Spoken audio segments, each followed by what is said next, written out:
සමේ රෝගවලදී ඔබට නිතැතිම සිහිපත් වන ශාකය තමයි ඇත්තෝර කියන්නේ. මෙම ශාකයේ කොළ, ඇට සහ මුල් ඖෂධ පිණිස යොදා ගන්නවා. අනු රෝගවලටත් මේ කදිම ඔසුවක්. ඒ සඳහා මේ කොළ ගිතලින් මලව ආහාරයට ගන්න පුළුවන්.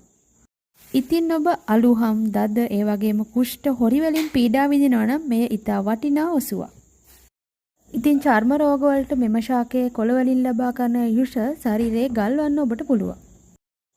ඔබ හිස්සර වලින් පීඩා විඳිනවා නම් ඇත්තෝර කොළ ටිකක් කොටාගෙන එහි යුසට දෙහි ඇඹුල් දමා අවුවේ කකාරලා හිසෙහි තවරන්න. මෙම ශාකය මෘදු විරේකයක් ලෙසත් භාවිතා කරන්න පුළුවන්. ඒ සඳහා මෙම ශාකයේ දළු ගිතලින් මලවා ආහාරයට ගත හැකියි.